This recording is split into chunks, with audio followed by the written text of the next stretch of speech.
¿Qué tal están? Bienvenidos. Las conferencias de París de Husserl. Realmente, pues este gran pensador, Edmund Husserl, fue el creador de la fenomenología y sobre todo hay que decir que eso sucedió con su obra Investigaciones Lógicas de 1900. En relación con las conferencias de París de Husserl hay que decir que un punto clave es que supusieron el desarrollo de la fenomenología trascendental. En ese sentido, pues fueron realmente muy importantes. Estas conferencias las ofreció en la Sociedad Francesa de Filosofía en febrero de 1929 y marcaron un hito en el desarrollo y la difusión de la fenomenología. Son conocidas como las Conferencias de París y fueron, además, una oportunidad para que Husserl presentara su pensamiento a una audiencia internacional más amplia, introduciendo conceptos clave de la fenomenología trascendental y abordando la crisis de las ciencias modernas. Además, este evento no solo consolidó la influencia de Husserl en Francia, sino que también sirvió como base para el surgimiento de corrientes filosóficas posteriores como el existencialismo y la fenomenología francesa. En ese sentido, también hay que señalar el contexto histórico y filosófico de estas conferencias. Husserl, considerado indudablemente el fundador de la fenomenología, había pasado décadas desarrollando una filosofía rigurosa basada en la descripción de la experiencia consciente. Desde sus primeras obras, como Investigaciones Lógicas, ya citadas de 1900-1901, hasta su más influyente trabajo, Ideas relativas a una fenomenología pura, de 1913, pues buscaba establecer la fenomenología como una ciencia estricta, que pudiera servir de fundamento para todas las demás disciplinas. Sin embargo, en la década de 1920, su pensamiento había evolucionado hacia lo que él llamó fenomenología trascendental, que ponía un énfasis renovado en la subjetividad y la constitución del mundo a través de la conciencia, de la propia conciencia. Este periodo también estuvo marcado por una creciente preocupación de Husserl por la crisis de las ciencias europeas. Sentía que las ciencias empíricas, aunque exitosas en términos prácticos, habían perdido de vista los fundamentos filosóficos necesarios para comprender la experiencia humana en su totalidad. En este contexto, las conferencias de París fueron un intento de Husserl por comunicar esta visión a una audiencia francesa, presentando a la fenomenología como una respuesta a dicha crisis. Las tres conferencias pues realmente tuvieron una influencia decisiva en el desarrollo de la fenomenología. La primera conferencia fue Fenomenología como ciencia rigurosa. En su primera presentación, Husserl introdujo la fenomenología como una ciencia rigurosa que busca estudiar las estructuras esenciales de la conciencia. En contraste con las ciencias empíricas o experienciales o experimentales que se centran en los fenómenos observables del mundo, la fenomenología aspira a investigar los fundamentos mismos de la experiencia. Este enfoque se basa en el concepto de intencionalidad, según el cual toda conciencia es conciencia de algo, es decir, los actos de la conciencia están siempre dirigidos hacia un objeto, ya sea real o imaginario. Husserl insistió en que la fenomenología no se limita a una descripción superficial de los fenómenos, sino que busca descubrir las esencias a través de una metodología estricta. Este proceso implica la reducción fenomenológica, una técnica mediante la cual el filósofo pone entre paréntesis todas las suposiciones sobre la existencia objetiva del mundo para concentrarse únicamente en cómo los objetos son experimentados en la conciencia. Se puede decir también que la primera conferencia abordó la distinción entre la fenomenología y otras corrientes filosóficas, como el empirismo y también el racionalismo. Según Husserl, estas tradiciones habían fracasado en su intento de fundamentar las ciencias porque ignoraron la importancia de la subjetividad en la constitución del conocimiento. En la segunda conferencia, que trató la cuestión de la reducción fenomenológica y el mundo como correlato de la conciencia, el propio Husserl pues también profundizó en el concepto de la reducción fenomenológica. Este método, que él describió como un paso radical, implica suspender o neutralizar nuestras creencias naturales sobre el mundo externo. La intención no es negar la existencia del mundo, sino analizar cómo éste se constituye como un fenómeno en nuestra conciencia. Husserl además presentó el mundo como un correlato intencional de la conciencia, o en otras palabras, el mundo, tal como lo experimentamos, no es una realidad independiente, sino que adquiere significado a través de los actos de la conciencia. Este planteamiento desafía las nociones tradicionales de objetividad al sugerir que todo lo que conocemos está condicionado por nuestra subjetividad. En este contexto, además, Husserl introdujo el concepto del yo trascendental, una noción central en su fenomenología madura. Este yo no debe confundirse con el sujeto psicológico o empírico, sino que es el núcleo de la experiencia pura, desde donde se constituyen todos los significados. En la tercera conferencia, la fenomenología trascendental y la crisis de las ciencias, que es su última conferencia, como ya dije, estuvo dedicada a una reflexión más amplia sobre el papel o la función de la fenomenología en relación con las ciencias y la cultura. Husserl argumentó que las ciencias modernas, a pesar de su éxito en la explicación de los fenómenos naturales, habían caído en una crisis porque ignoraron las preguntas fundamentales sobre el significado y la experiencia humana. Para Husserl, además, esta crisis tenía sus raíces en la actitud natural de las ciencias, que asumen la existencia objetiva del mundo, sin cuestionar cómo éste es constituido en la conciencia. En consecuencia, la fenomenología busca regresar a las cosas mismas, es decir, a las experiencias primarias desde las cuales surge todo conocimiento. Husserl también presentó la fenomenología trascendental como una filosofía que no solo aborda problemas epistemológicos o relativos a la ciencia, sino también cuestiones éticas, culturales, existenciales. Al centrarse en la subjetividad, ofrece una base para comprender no solo la ciencia, sino también la vida humana en toda su amplitud, en toda su totalidad. En relación con el impacto y legado de Husserl, pues hay que decir que la influencia en la fenomenología francesa fue enorme. Las conferencias de París tuvieron un impacto inmediato en el pensamiento filosófico francés. Filósofos de la talla de Jean-Paul Sartre, Maurice Merleau-Ponty y Emmanuel Levinas quedaron profundamente influenciados por las ideas de Husserl, aunque también es cierto que cada uno desarrolló la fenomenología a su manera, a su forma. Todos reconocieron la importancia del análisis de la experiencia subjetiva y la intencionalidad. Sartre, por ejemplo, adoptó y transformó las ideas de Husserl en su propio existencialismo, subrayando la libertad especialmente y la responsabilidad del sujeto. Merleau-Ponty, por su parte, profundizó en el papel del cuerpo como mediador entre la conciencia y el mundo, una perspectiva que amplió el alcance de la fenomenología hacia áreas como la psicología y la estética. Por supuesto, hubo también críticas y desarrollos posteriores, aunque también hay que señalar que las conferencias de París consolidaron la posición de Husserl como una figura central en la filosofía contemporánea o moderna, y también generaron críticas y debates. De hecho, algunos filósofos, como Martin Heidegger, consideraron que la fenomenología de Husserl seguía demasiado comprometida con una visión idealista de la conciencia. Heidegger, quien había sido alumno de Husserl, desarrolló su propia fenomenología, centrada especialmente en la existencia concreta y en el ser en el mundo. En Francia, Levinas criticó la falta de atención de Husserl hacia la alteridad y la dimensión ética de la experiencia, lo que lo llevó a desarrollar una fenomenología ética que pone al otro en el centro de la reflexión fenomenológica.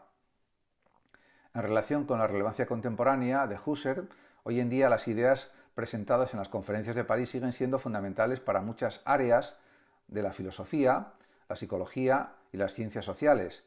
La fenomenología trascendental ofrece herramientas para analizar fenómenos tan diversos como la percepción, la memoria, la cultura y la tecnología. Además, la crítica de Husserl a la crisis de las ciencias resuena en debates actuales sobre el papel de las ciencias en una sociedad globalizada y tecnológicamente avanzada. Se puede decir, en definitiva, que las conferencias de París de Edmund Husserl representan un momento crucial en la historia de la filosofía del siglo XX. A través de su presentación clara y rigurosa de la fenomenología trascendental, Husserl no solo ofreció una respuesta a la crisis de las ciencias, sino que también sentó las bases para una reflexión profunda sobre la subjetividad, el conocimiento y el mundo.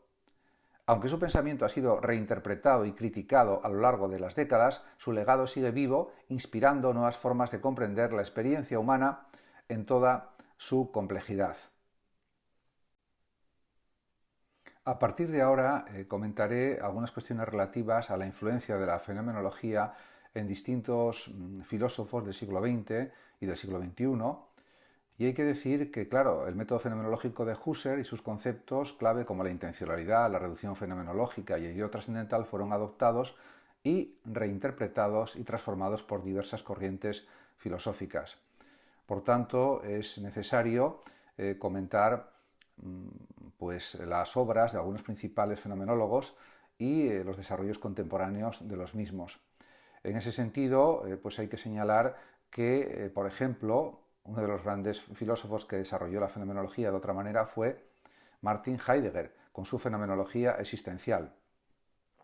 Había sido uno de los primeros y más significativos discípulos de Husserl, quien, aunque inicialmente trabajó dentro del marco de la fenomenología trascendental, desarrolló una dirección radicalmente distinta. Heidegger amplió la fenomenología hacia el análisis de la existencia, en particular en su obra principal Ser y Tiempo, de 1927. La transformación de la fenomenología de Heidegger pues, supuso el rechazo del enfoque de Husserl en relación con el yo trascendental y propuso una fenomenología más concreta y ontológica, centrada en el concepto de ser en el mundo.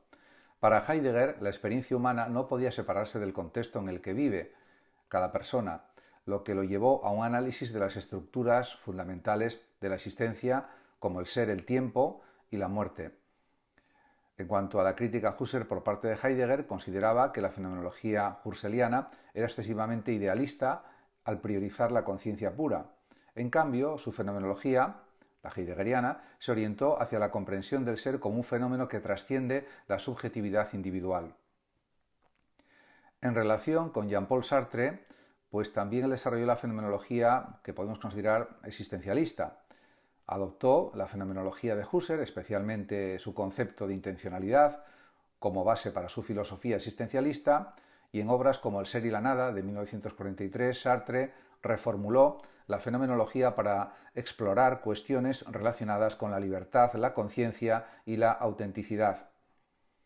Sartre dio mucha importancia a la intencionalidad y la libertad, y utilizó la intencionalidad para argumentar que la conciencia siempre trasciende hacia el mundo y que los seres humanos están radicalmente libres para dar significado, o son libres para dar significado a sus vidas. Pero esta libertad también conduce a la angustia existencial. En Sartre hay un rechazo del yo trascendental, al igual que Heidegger, y diríamos que este rechazo del yo trascendental lo hace porque está separado de la experiencia concreta. En su lugar, enfatizó la subjetividad como un proceso dinámico de creación de significados en el propio mundo, en la propia realidad mundana. En relación con Maurice Merleau-Ponty, desarrolló una fenomenología del cuerpo, de lo corporal, y reinterpretó también Merleau-Ponty la fenomenología de Husserl al centrarse en el papel del cuerpo como mediador entre la conciencia y el mundo. En su obra Fenomenología de la percepción, de 1945, Merleau-Ponty desarrolló una filosofía que integra la experiencia corporal como base de la percepción, del conocimiento o de la cognición. Habla del cuerpo vivido y para Merleau-Ponty la reducción fenomenológica no puede ignorar el cuerpo como el punto de anclaje de toda experiencia. Propuso además que la subjetividad no se encuentra exclusivamente en la conciencia, sino en la relación corporal con el mundo. Por supuesto, hay un diálogo con Husserl y aunque Merleau-Ponty se inspiró en la obra de Husserl, criticó la separación entre sujeto y objeto en su fenomenología trascendental. En su lugar, abogó por una ontología de la interrelación donde el cuerpo y el mundo forman una unidad realmente inseparable. En relación con Emmanuel Levinas, desarrolló una fenomenología ética. Adoptó Levinas y transformó la fenomenología de Husserl para desarrollar una filosofía centrada en la ética como primera filosofía. En obras como Totalidad e Infinito, de 1961, Levinas introdujo el concepto de alteridad para abordar la relación con el otro. Hay también una crítica a la subjetividad husserliana. Levinas cuestionó la fenomenología trascendental de Husserl por su enfoque en el yo. En su lugar, colocó al otro como el punto de partida para la experiencia ética. Según Levinas, la relación con el otro trasciende cualquier intento de reducirlo a un objeto de la conciencia. Levinas también consideró la responsabilidad ética y utilizó la fenomenología para argumentar que la responsabilidad hacia el otro es anterior a cualquier acto consciente o racional. Este enfoque abrió nuevas perspectivas en la ética fenomenológica. Otro filósofo, mejor dicho, filósofa o pensadora influida por la fenomenología es Hannah Arendt. Desarrolló una fenomenología política, podríamos decir. Aunque no se la clasifica estrictamente como fenomenóloga, Hannah Arendt, estudiante de Heidegger y Husserl, utilizó elementos del método fenomenológico para analizar la experiencia política y social. En obras como La condición humana, de 1958, Arendt aplicó la fenomenología al estudio de la acción, el trabajo y la vida pública y social. En cuanto a los fenómenos políticos, Arendt utilizó el enfoque fenomenológico también para describir cómo los seres humanos experimentan la esfera pública y cómo las acciones adquieren significado en un contexto colectivo. Hubo un diálogo indirecto con la obra de Husserl, aunque Arendt no siguió la fenomenología husserliana al pie de la letra. Su énfasis en la descripción de fenómenos concretos refleja la influencia del método fenomenológico. En consecuencia, la fenomenología ha tenido mucha influencia en el siglo XX y en el siglo XXI, ya que la fenomenología en el XXI ha continuado evolucionando, influyendo en áreas como la filosofía de la mente, la neurociencia, la ética y los estudios culturales. Los conceptos de Husserl siguen siendo una referencia clave para muchos enfoques contemporáneos. También se puede hablar de la fenomenología y las ciencias cognitivas. En las últimas décadas ha habido un diálogo fructífero entre la fenomenología y las ciencias cognitivas, particularmente en campos como la neurofenomenología y la filosofía de la mente. Francisco Varela y la neurofenomenología están inspirados por Husserl y Merleau-Ponty. Varela propuso una metodología que combina el análisis fenomenológico de la experiencia subjetiva con datos neurocientíficos. Su objetivo era superar la división entre el mundo objetivo de la ciencia y la experiencia subjetiva. En este orden de cosas también se puede hablar de otros fenomenólogos importantes como Maurice Schier y como otros que también han influido decisivamente en la filosofía actual.